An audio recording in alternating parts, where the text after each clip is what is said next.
As we told you at the top of the program, the narrative on what the administration knew about the terror attack in Libya and when it knew it continues to evolve. Tonight, the Director of National Intelligence revised their original assessment, according to the release, now saying al-Qaeda-linked groups are likely responsible for that attack.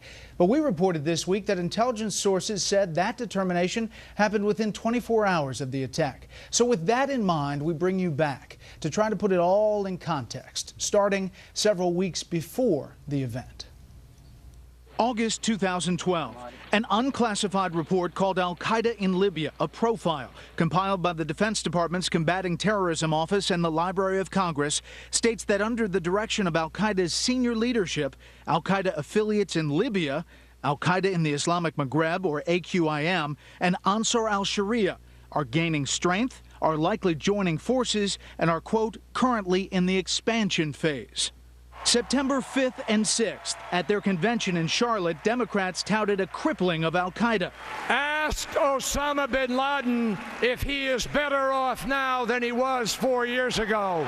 Osama bin Laden is dead and General Motors is alive. Al-Qaeda is on the path to defeat and Osama bin Laden is dead. Just 4 nights later, September 10th. A video surfaces of al-Qaeda's emir, its spiritual leader, Ayman al-Zawahiri, calling for jihadists to avenge the death of Libyan terrorist Abu Yahya al-Libi, killed in a drone strike in June. September 11th. Expected protests erupt in Cairo after an anti-Islam video is played on Egyptian TV. The U.S. Embassy in Cairo puts out a statement condemning the video. About 5 p.m., the first wire reports cross of an attack on the U.S. Consulate in Benghazi, Libya.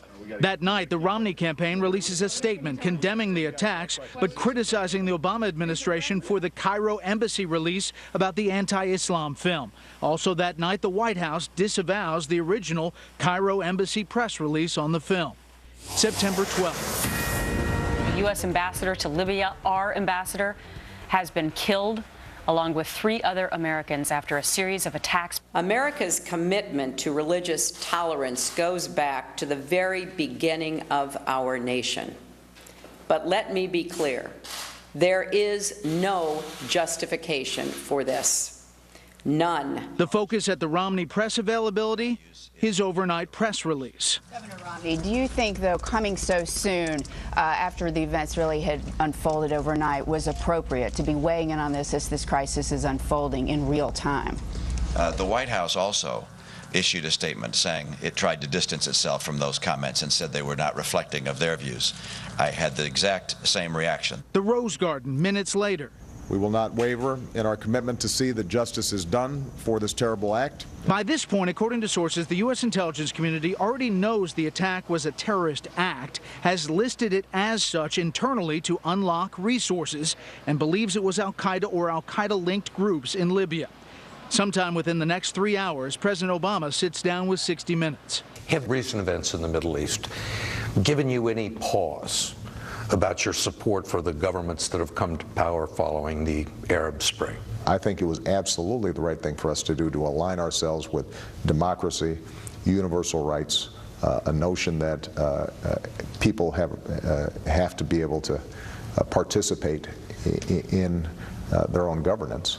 But I was pretty certain, and continue to be pretty certain, that there are going to be bumps in the road. That afternoon, the president leaves for a campaign trip and fundraiser in Las Vegas. 6 p.m.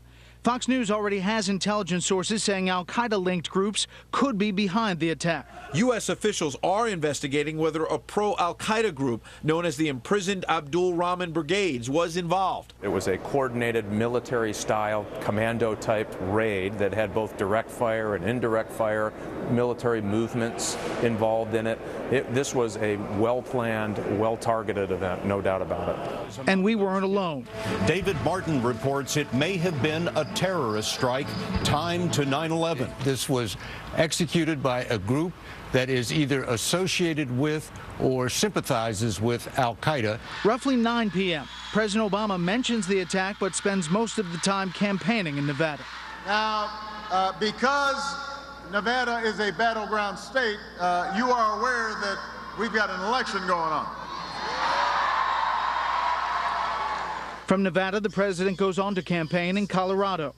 September 13th at the State Department, questions about security. We did evaluate the threat stream, and we determined that the security at Benghazi was appropriate for what we knew.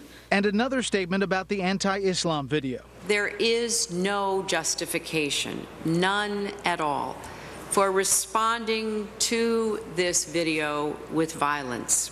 September 14th, the President and Secretary of State greet the bodies of the fallen at Joint Base Andrews. We will stand fast against the violence on our diplomatic missions. Later that day on Capitol Hill. It's pretty obvious that there's very likely that there was a terrorist organization that affiliated with al-Qaeda. It was in Benghazi that had at least some role in this attack. September 16th, U.S. Ambassador to the United Nations Susan Rice goes on 5 Sunday talk shows calling the attack spontaneous. In fact, this was not a pre-planned, premeditated attack. September 17th. Simply on the basis of what Ambassador Rice has publicly disclosed, does the United States government regard what happened in Benghazi as an act of terror? Again, I'm not going to put labels on this until we have a complete investigation, okay? So you don't regard it as an act of terrorism? I don't think we know enough. I don't think we know enough. September 18th on the David Letterman Show. Is this an act of war? Are we at war now? No. What happens here? Well, here's what happened. You had a video that was released by somebody who lives here, sort of a shadowy character, who is an extremely offensive video directed at Muhammad and Islam. Making fun of the Prophet Muhammad. Making fun of the Prophet Muhammad. And so this caused great offense in much of the Muslim world. But what also happened was extremists and terrorists used this as an excuse to attack a variety of our embassies, including the consulate in Libya. September 19th on Capitol Hill, the head of the National Counterterrorism Center, the only administration official to testify so far. Question, I would say yes. They were killed in the course of a terrorist attack on our embassy. September 20th. It is, I think, self-evident that what happened in Benghazi was a terrorist attack. We have reports that the White House said today that the attacks in Libya were terrorist attacks. We're still doing an investigation, and there are going to be different circumstances in different countries. And so I don't want to speak to something until we have all the information. September 21st.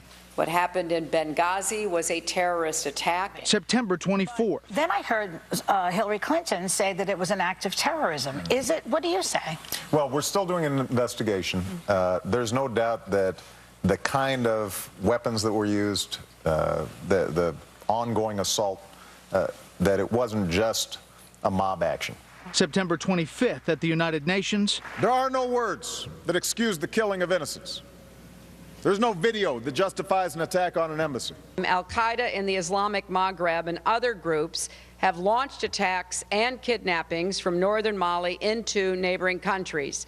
Now, with a larger safe haven and increased freedom to maneuver, terrorists are seeking to extend their reach and their networks in multiple directions. And September 27th. It was a terrorist attack. The reason I think it pretty clearly it was a terrorist attack is because a group of terrorists obviously conducted that attack on the consulate and against our individuals.